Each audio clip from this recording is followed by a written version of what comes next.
마라톤 예찬론자가 하는 말을 들었습니다. 마라톤에 세 가지 즐거움이 있다고 했습니다. 첫째는 온몸을 감싸는 고통과 주저앉고 싶은 충동을 참아가며 달릴 때에 머릿속에서 파노라마처럼 스치는 생각은 인생을 다시 돌아보는 즐거움이 있다고 합니다. 두 번째는 마라톤을 끝내고 땀에 절은 몸을 씻을 때 그때의 즐거움은 경험해보지 않은 사람은 모른다고 합니다. 세 번째 즐거움은 돈 안 드는 운동이라는 것입니다. 그러나 마라톤은 참 힘들고 위험한 운동입니다. 42.195km를 완주한다는 것은 목숨을 담보한 채 인간 한계에 도전하는 운동입니다. 그런데 이 마라톤이 우리 신앙 여정과 너무 닮았다는 것입니다. 신앙생활이 무엇인가? 성경은 신앙생활을 경주하는 것이라고 말하고 있습니다. 신앙생활은 그냥 우두커니 서 있는 것이 아니라 달리는 것입니다. 달리는데 단거리가 아니라 장거리 마라톤이라는 것입니다. 그래서 신앙생활은 마냥 편한 것도 아니고 언제나 즐겁기만 한 것도 아닙니다. 실제로 성도들 중에 예수 믿기 정말 힘들다고 토라는 분들이 많습니다. 신앙생활을 하기 힘들다, 이 말은 절대 엄살이 아닙니다. 맞는 말입니다. 왜? 신앙생활은 달리는 것이기 때문입니다. 사도 바울은 디모데후서 4장 7절에 나는 선한 싸움을 싸우고 나의 달려갈 길을 마치고 믿음을 지켰으니 라고 말했습니다. 나의 달려갈 길이었습니다. 여기에는 내리막도 있고 오르막도 있고 평지도 있습니다. 이 과정이 계속 반복됩니다. 그래서 쉽지 않습니다. 그러면 지금 누가 신앙생활을 잘하고 있는 것인가? 참는 자입니다. 마라톤에서 가장 중요한 것이 지구력인 것처럼 신앙생활에서 가장 중요한 것 하나가 오래 참는 것입니다. 성령의 9가지 열매 중에 하나가 인내입니다. 인내는 견디는 것입니다. 어떻게 견딥니까? 그냥 견딥니다. 뾰족한 수 없이, 별 수 없이 견디는 것입니다. 그렇게 견디며 달리는 것이죠. 달리다가 숨이 막히고 힘이 빠져서 멈추고 주저앉을 수도 있지만, 그러나 그렇다고 완전히 누워버리면 안 됩니다. 다시 일어나서 물 한 모금 마시고 걷다가 달리다가 어쨌든 목표를 향해 나아가야 합니다. 그런데 오늘 본문은 달리는 자가 반드시 이것을 기억하라고 말씀하고 있습니다. 첫째는 짐을 벗고 달리라는 것입니다. 1절 하반절 말씀을 보시면 모든 무거운 것과 얽매이기 쉬운 죄를 벗어버리고 인내로서 우리 앞에 당한 경주를 하며 라고 했습니다. 달리기를 하는 사람은 몸을 가볍게 하기 위해서 무거운 것을 다 벗어버려야 합니다. 세계적인 단거리 경주자들은 0.001초의 승패가 결정됩니다.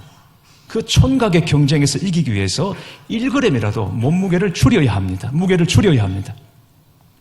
그래서 첨단 스포츠 공학 기술이 동원됩니다. 선수들이 착용하는 옷이나 신발은 깃털처럼 가볍고 강합니다. 그런데 세상에서 가장 무거운 것이 뭔가? 진짜 우리가 속히 벗어버려야 할 것이 무엇인가? 세상에서 가장 무거운 것이 바로 죄의 짐입니다. 죄의 짐이 얼마나 무거운지 오늘 본문 3절을 보면 너희가 피곤하여 낙심하지 않기 위하여라고 말하고 있습니다. 왜 피곤합니까? 왜 낙심합니까?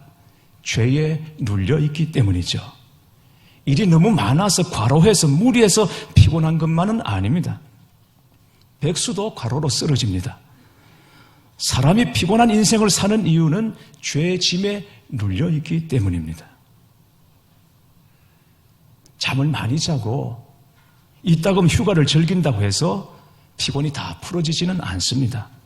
죄의 짐을 벗어버리고 영혼의 자유를 얻어야 그때 우리에게 진정한 회복이 있음을 아셔야 합니다. 예수님께서 말씀하셨습니다. 수고하고 무거운 짐진 자들아 다 내게로 오라 내가 너희를 쉬게 하리라. 예수님은 우리를 향하여 수고하고 무거운 짐진 자들이라고 말씀합니다. 이 세상을 살아가는 모든 사람들은 다 수고하고 무거운 짐을 지었습니다. 수고로운 짐, 무거운 짐을 지고 있습니다. 이 수고로운 짐, 이 무거운 짐이 뭡니까? 뭐가 제일 수고롭고 뭐가 제일 무겁습니까? 역시 죄의 짐인 것입니다. 창세기를 보면 이 수고가 바로 죄로 말미암아 주어졌음을 알 수 있습니다. 하나님께서 금하신 선악과를 먹고 난 다음에 첫사람 아담에게 하나님께서 하시는 말씀이 내 평생에 수고하여야 그 소산을 얻으리라. 죄의 결과였습니다. 하와에게는 뭐라고 말씀하십니까? 내가 수고하고 자식을 낳을 것이라. 엄마에게 자식을 낳는 것처럼 거룩하고 숭고한 일이 어디 있습니까? 그것처럼 복된 일이 어디 있습니까? 그러나 수고해야 합니다. 엄청 수고해야 합니다. 이 짐을 벗어야 진정한 쉼이 있고 다시 달릴 힘을 얻는 것이죠. 그래서 예수님은 오늘도 우리를 부르시고 진정한 쉼 가운데로 우리를 초청해 주시는 줄 믿습니다. 얽매이기 쉬운 죄를 벗어버리라 했습니다. 왜 얽매입니까? 왜 죄에 얽매입니까? 사람들이 죄를 너무 가볍게 생각하고 추상적으로 모호하게 생각하기 때문에 그 죄에 얽매이는 것입니다. 이를테면 동성애자들은 자신을 성소수자라고 불러요. 성소수자. 언뜻 보면 피해자, 약자처럼 보입니다. 그래서 이것을 인권의 문제로 결부해 가고 있는 것이죠. 그러나 과연 그런 것인가? 이게 그런 문제입니까? 이건 인간 본성이 가지고 있는 죄의 문제인 것입니다. 물론 세상에 죄가 동성애뿐이라고 말하는 것은 아니지만 그런데 동성애를 대하는 태도 하나를 보면 사람들이 죄를 대하는 태도, 죄를 직면하는 이 태도가 어떤지를 알 수 있습니다. 변명이나 감성이나 논리나 이런 것으로 죄를 모면하고 피해 가려고 하는 것입니다. 그러니까 얽매이기 쉬운 죄가 됩니다. 습관이 되고 마침내 견고한 진이 되어버리는 것이죠. 여러분 말씀을 보십시오. 이 죄 문제에 있어서 우리 주님은 얼마나 단호하신지 모릅니다. 4절에 너희가 죄와 싸우되 아직 피 흘리기까지는 대항하지 아니하고 죄와 싸우라는 것입니다. 적당하게 넘어갈 생각하지 말고 싸우는데 어떻게 싸우라? 피 흘리기까지 싸우라는 것입니다. 우리가 싸우는 흉내를 낼 수 있을지 모르지만 정말 피 흘리기까지 죄와 싸우고 있는가? 피를 흘리더라도 이겨서 그 죄를 벗어버리기까지 우리가 과연 죄와 싸우고 있는가? 실제로는 피 흘리기까지 싸우지 않습니다. 그냥 피상적으로 아주 모호하고 추상적으로 그렇게 모면하고 넘어가는 것이죠. 그래서 얽매이기 쉬운 죄라는 것입니다. 그게 깊어지면 견고해집니다. 나중에는 캠프가 됩니다. 사단의 캠프가 되어서 정말 깨뜨리기 어려워지는 것이죠. 여러분 피를 흘리더라도 죄를 버려야 믿음의 길을 달려갈 수 있습니다. 십자가의 능력으로 다 죄를 이기시는 여러분 되시기를 주님의 이름으로 축원합니다. 전에 우리 교회 전도사로 사역할 때 강원도로 교역자 수양회를 간 적이 있습니다. 아마 차 3대를 나누어 타고 갔던 것 같습니다. 교회에서 출발할 때 군위 휴게소에서 만나서 밥을 먹자고 했습니다. 목사님, 사모님이 한 차로 성령차로 먼저 가시고 제가 승합차로 운전을 했고 그리고 아마 인도네시아에서 사역하시는 이재원 선교사님과 지금 필리핀에서 사역하고 계시는 김용환 목사님이 두 분이 작은 차 하나로 따라온 것 같아요.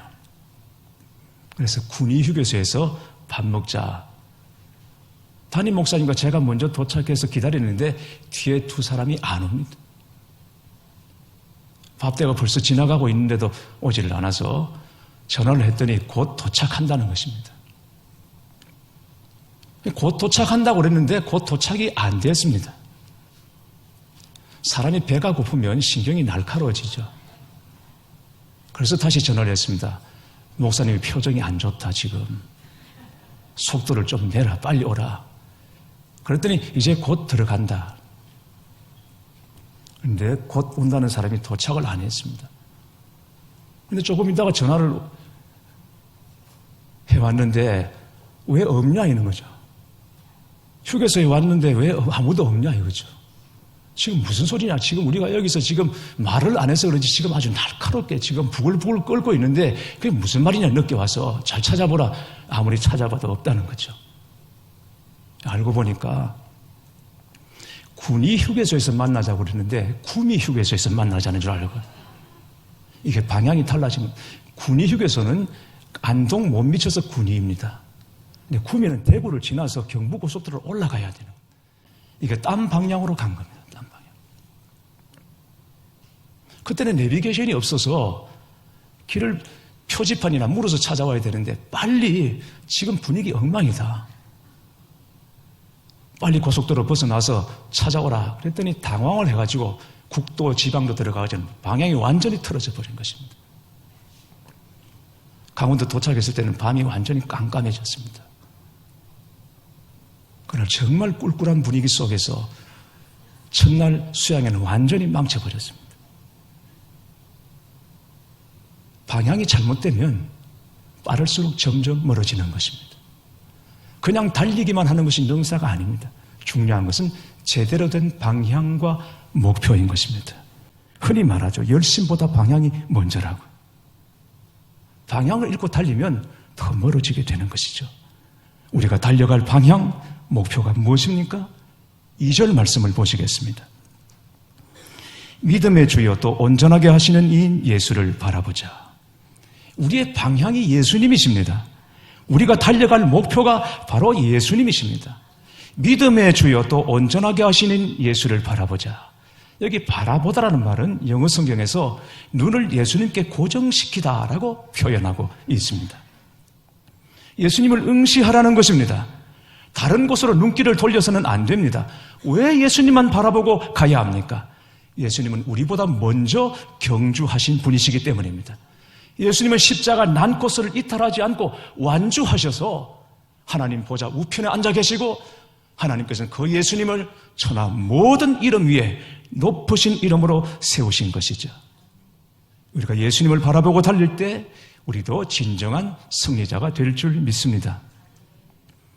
성경은 바라보는 것에 대하여 굉장히 중요하게 강조하고 있습니다.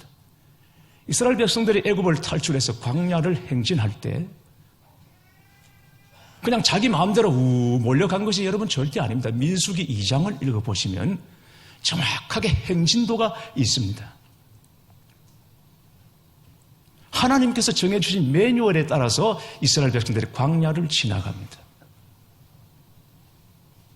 제사장들이 여호와의 법궤를 메고 맨 앞에서 출발하면 그 뒤에 이스라엘 백성들이 따라가는 형식입니다. 그런데 법궤를 따라가되 하나님께서 명령하시기를 2000규빗 사이를 띄우라고 말씀하셨습니다.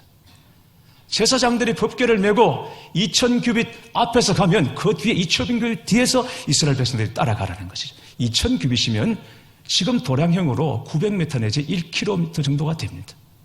왜 그 정도를 띄워야 합니까? 앞이나 뒤나 다 바라보고 나갈 수 있도록 하기 위해서. 바짝 붙어서 가면 앞 사람들은 보이겠지만 뒷 사람들은 보이지 않아서 우왕좌왕하다가 나중에는 딴 길로 가게 되는 것이죠. 그래서 2000규빗 사이를 띄우고 백성들이 다 바라보며 나아갈 수 있도록 하나님께서 그렇게 가라고 명령하셨습니다. 또 이 백성들이 광야에서 불순종하여 불뱀에 물려 다 죽어갈 때 하나님께서 그들을 살리실 처방으로 허락하신 것이 무엇입니까? 모세가 만든 불뱀을 바라봄으로 다시 살게 하신 것입니다. 베드로는 예수님께서 십자가 고난받으실 때 예수님을 저주하고 배반했습니다. 그러다가 마지막 순간에 예수님과 눈길이 마주치게 됩니다. 예수님의 눈을 보게 됩니다. 복음서 보십시오. 그 순간 베드로가 밖으로 나와 통곡하며 우니라 그랬습니다. 똑같이 예수님을 배반하고 부인했음에도 불구하고 가룟 유다는 끝까지 예수님의 눈길을 외면했기 때문에 실패했지만 베드로는 다시 예수님의 눈길을 바라보았기 때문에 회복하였고 대사도가 될 수 있었던 것이죠. 이스라엘의 목자들은 양을 칠 때 지팡이와 막대기를 가지고 있습니다. 지팡이는 뭐고 막대기는 뭡니까? 지팡이는 어디에 쓰는 물건이고 막대기는 또 어디에 씁니까? 지팡이는 목자들이 양을 칠 때 나아갈 방향을 가르칠 때 씁니다. 그런데 가다가 이 양들이 말을 참 안 듣습니다. 불순종하죠. 그래서 옆으로 셀 때가 있습니다. 그때 막대기로 양들을 쳐서 제 방향을, 목표를 향해 나아가도록 징계하는 것입니다. 그래서 다윗은 시편 23편 4절에 주의 지팡이와 막대기가 나를 안위하시나이다 라고 말했습니다. 살아가다 보면 우리 삶에 하나님의 징계가 있습니다. 하나님의 채찍이 있습니다. 왜 그렇습니까? 우리가 방향을 잃었을 때입니다. 그때 하나님께서 우리를 징계하심으로 주님 다시 바라보고 정확한 목표 방향을 향해 나아가도록 하시는 것이죠. 세상을 보고 사람을 보면 넘어질 수밖에 없습니다. 길을 잃고 방황할 수밖에 없습니다. 믿음의 주여 온전하게 하시느니 예수님만 바라보시는 여러분 되시기를 바랍니다. 우리는 오직 한 길만 달립니다. 다른 길이 없습니다. 그래서 미움받을 수도 있습니다. 어려움 겪을 수도 있습니다. 그러나 고독하지 않습니다. 왜냐하면 이 외길, 이 외로운 길에 우리를 응원하는 응원 부대가 있기 때문입니다. 그것도 적은 사람이 아닙니다. 다시 본문 1절 말씀을 보시겠습니다.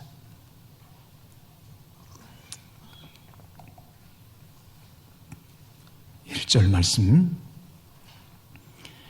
이러므로 우리에게 구름같이 둘러싼 허다한 정인들이 있으니, 구름같이 둘러싼 허다한 정인들이 있다고 했습니다. 구름같이 둘러싼 허다한 정인들이란 그 수가 얼마나 많은지 도무지 헤아릴 수가 없을 정도로 많다는 것입니다. 운동선수들이 경기를 하고 나면, 이기고 나면 꼭 인터뷰를 합니다. 감독도 선수도 불러서 인터뷰를 합니다. 제가 그 유심히 봤습니다. 하나같이 하는 말이 국민 여러분들이 응원해 주셔서, 팬들이 응원해 주시고 성원해 주신 덕분에 좋은 결과를 얻었습니다. 다음 경기에도 응원해 주시고 성원해 주시면 좋은 결과 얻을 수 있을 것 같습니다. 그렇게 말하는 것입니다. 그 정도로 응원의 힘이 승리에 미치는 영향이 큽니다. 그 허다히 많은 응원군들이, 우리의 믿음의 경주를 응원하는 그 허다히 많은 사람들이 지금 우리 눈에 보이지 않지만 분명히 실제하고 있다는 것입니다. 명절에 가족이 모여서 함께 추모 예배 드릴 수 있도록 이 예배문을 준비해 드렸습니다. 가족 가셔서 가정 예배 드리세요. 설교 안 하셔도 되고 그냥 읽으시면 됩니다. 읽으시면 가족 중에 목소리 좋은 분이 읽으시면 됩니다. 왜 추모 예배를 드립니까? 그리스도인들은 제사를 안 드리니까 예배라는 형식으로 조상을 추모하기 위해서. 여러분, 그게 아닙니다. 추모 예배는 지금 믿음의 경주를 하고 있는 사람들과 믿음의 경주를 다 마치고 하늘 영광 중에 있는 분들이 함께 모여서 서로 화이팅을 외치는 시간인 것입니다. 지금 믿음의 경주를 하고 있는 우리에게 힘들고 외로운 싸움 같지만, 그러나 하늘의 응원 부대가 있어서 그들도 우리와 함께 한다는 사실을 확신하고 다시 힘을 얻는 시간이 추모 예배 시간인 것입니다. 그러나 교회 여러분, 우리를 응원하는 사람은 단지 사람이나 친구나 교우들만이 아니라는 것을 아셔야 합니다. 스데반 집사가 복음 전하다가 돌에 맞아 순교할 때 여러분 생각해 보십시오. 얼마나 고통스러운 일입니까? 어떻게 그 고통을 말로 다 표현할 수 있겠습니까? 그런데 사도행전 7장 55절 56절을 보면 스데반 집사가 돌에 맞아 죽는 순간을 이렇게 기록하고 있습니다. 스데반이 성령 충만하여 하늘을 우러러 주목하여 하나님의 영광과 및 예수께서 하나님 우편에 서신 것을 보고 말하되 보라 하늘이 열리고 인자가 하나님 우편에 서신 것을 보노라. 여러분 무슨 말입니까? 스데반 집사는 돌에 맞을 때 이를 악물고 순교한 것이 아닙니다. 거의 초인적인 자제력으로 버티다가 죽은 것이 아닙니다. 그는 돌에 맞아 죽으면서 죽기 전에 하늘 영광을 보았습니다. 그뿐 뿐 아니라 하나님 보좌 우편에 계신 예수님을 보았습니다. 서 계신 예수님이었습니다. 우리가 다 그렇게 말하고 고백하고 있죠. 예수님이 승천하셔서 어디 계십니까? 하나님 보좌 우편에 어떻게 계십니까? 보좌에 앉으신 주님, 하나님 보좌 우편에 앉아 계신 주님, 왕으로서 좌정하신 주님. 그렇습니다. 예수님은 보좌 우편에 앉아 계시는데 스데반 집사가 순교하여 하늘로 들어가는 그 순간 앉아 계시는 주님이 벌떡 일어나셨습니다. 마지막 승리의 길을 향하여 가고 있는 그 스데반을 앉아서 응원하실 수가 없어서 벌떡 일어나서 스데반을 응원하신 것입니다. 영광 중에 스데반을 맞아주신 것입니다. 여러분, 진짜 제대로 응원이 되면 앉아있을 수가 없습니다. 한일 축구 결승전 보십시오. 골 들어가면 앉아있을 수 있습니까? 용수철처럼 벌떡 일어나게 되죠. 예수님께서 믿음의 경주 마치고 영광스럽게 천국으로 입성하는 스데반을 보시고 앉아 계시다가 벌떡 일어나셔서 스데반을 응원하시고 영광 중에 그를 맞아주시기 위하여 일어서신 것입니다.